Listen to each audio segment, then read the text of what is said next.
என்னடா ரேஷன் கடையில அரிசி பருப்பு எண்ணெய் சக்கரை எல்லாம் போடுறாங்களாம். ரேஷன் கார்டு கூட நான் போய் வாங்கிட்டு வரேன். டேய் நீ இந்த மாதிரி வேலையெல்லாம் செய்ய மாட்டியே? அது இந்த வருஷத்துல இருந்து நான் பொறுப்பா மாட்டேன். அப்பதான் சில காரியங்களை சிறப்பா செய்ய முடியும். அப்படியா? இப்பதான்டா உன்னை என் புள்ளன்னு சொல்லிக்கிறதுக்கு எனக்கு பெருமையா இருக்குது. உங்க வயித்துல பிறந்ததுக்கு நான் தான் பெருமை பண்ணணும். சரிடா, இந்தா போய் வாங்கிட்டு வா.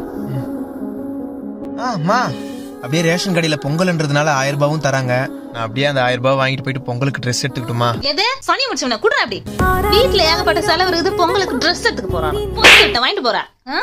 மா அன்போ அடியோ என்கிட்ட கொடுக்கும்போது கொஞ்சம் யோசிச்சு கொடுக்கணும். ஏன்னா நீ எதை கொடுத்தாலும் அதை நான் ட்ரிபிளா திருப்பி கொடுப்பேன். என்ன பத்தி தெரியாதுல உனக்கு?